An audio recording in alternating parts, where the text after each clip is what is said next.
If you've ever used a walkthrough in TryHackMe or Hack the Box and you felt like you're cheating, you're not alone. That's a pretty common mindset out there. A lot of people think that if you have to rely on them, you're not good enough. But the reality is that using them can help make you better faster. And today, I'm going to explain why that's the case. Because if you're learning penetration testing or SOC analyst skills, using walkthroughs can change how quickly you're going to pick it up and become a professional or an expert. Out in the community, you're going to hear people say, never look at a guide, or if you have to look at a guide, that means you're not good enough. But that advice ignores the fact that cybersecurity isn't just a puzzle. It's a trade, and trade requires you to get exposure. I mean, imagine being a mechanic, or not being a mechanic, being a normal person and say, hey, fix this engine. You've never touched one before. You've never even read a car magazine. You have no clue what you're looking at. No one expects you to be successful, but that's the same in cybersecurity. We can't expect people to know everything. We can't expect ourselves to know everything without being exposed to it first. When you're using platforms like TryHackMe and Hack the Box, you're doing just that. There is so much information we need to know to do our jobs. It's unrealistic to think that people coming right in the door out of college or just completing a Sec Plus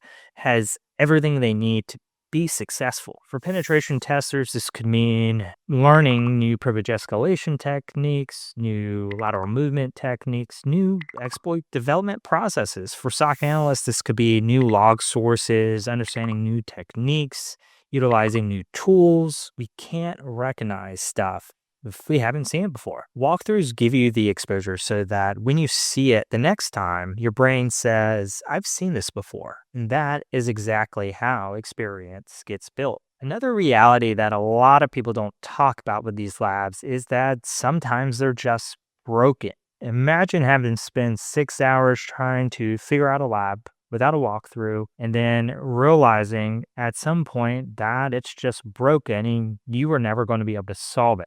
Imagine how much time you wasted on not learning the thing you actually wanted to learn, just troubleshooting. And it can be very frustrating. Walkthroughs help you identify these problems much faster so we can pivot and move on if we need to, or focus on solving that problem more quickly. Whatever it is, you're most certainly cutting down the amount of time that you're losing to study. And folks who are working full-time jobs and trying to break into this industry need all the time that they can muster to focus on the skills we need as cybersecurity professionals. Now, this doesn't mean that we should be opening walkthroughs immediately. The goal is to challenge yourself, to learn new stuff, to utilize your methodology and continue to refine it. Start by exploring. If you're doing offensive labs, work your methodology of enumerating, discovery, all that stuff. If you're doing a blue team lab, work on building out your timeline, utilizing your tools to perform searches. Give yourself enough time to try to solve the problem.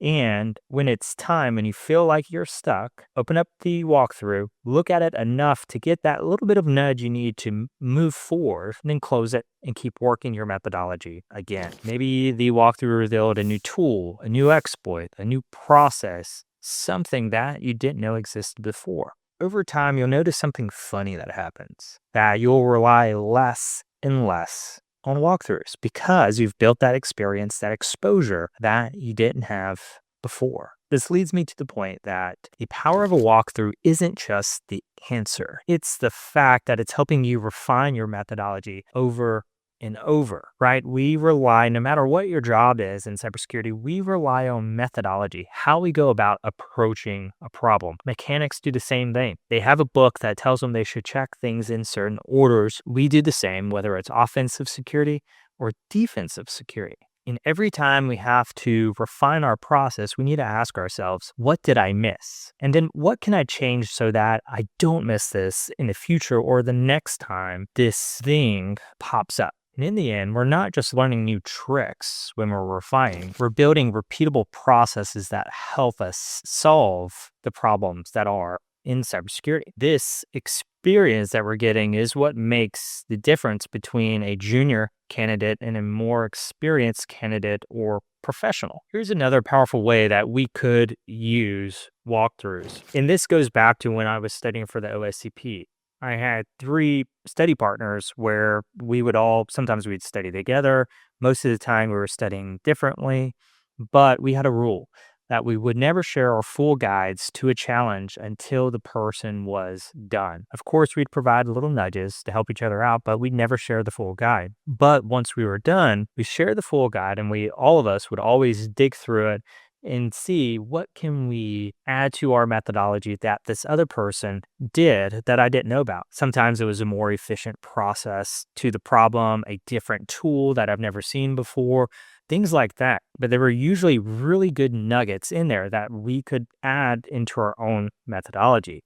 And the power became that it was a multiplier. Our ability to grow our tools to solve the same problem was amplified by viewing these multiple walkthroughs, these multiple processes and ways that people were thinking about the same exact problem. Because in the real world, believe it or not, most of the time, things don't work out the way we think they should the first go around. We have to get creative to solve the problem. So, in summary, it makes a huge difference to have options, to have multiple tools to do the same thing. But out there, you'll see people shaming you for using walkthroughs, for looking up the answers and not finding them yourself. Maybe they say you're not a real professional, you're not a real hacker. Whatever. I encourage you to just ignore them. The more you get exposed to, the faster you expose yourself to these things, the faster you're going to grow. And eventually, you're going to outpace them. Walkthroughs in the end are just an additional learning resource, just like documentation, just like formal courses, just like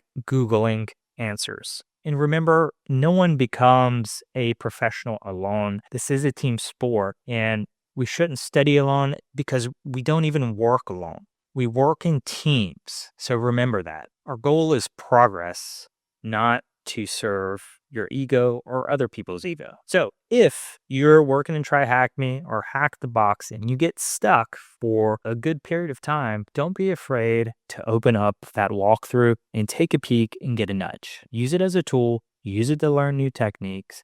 Use it to refine your methodology. Challenge yourself each time, and eventually you will rely on it less and less as you build up experience and exposure. If you do that, I promise you're going to grow much faster than those who don't. And guess what?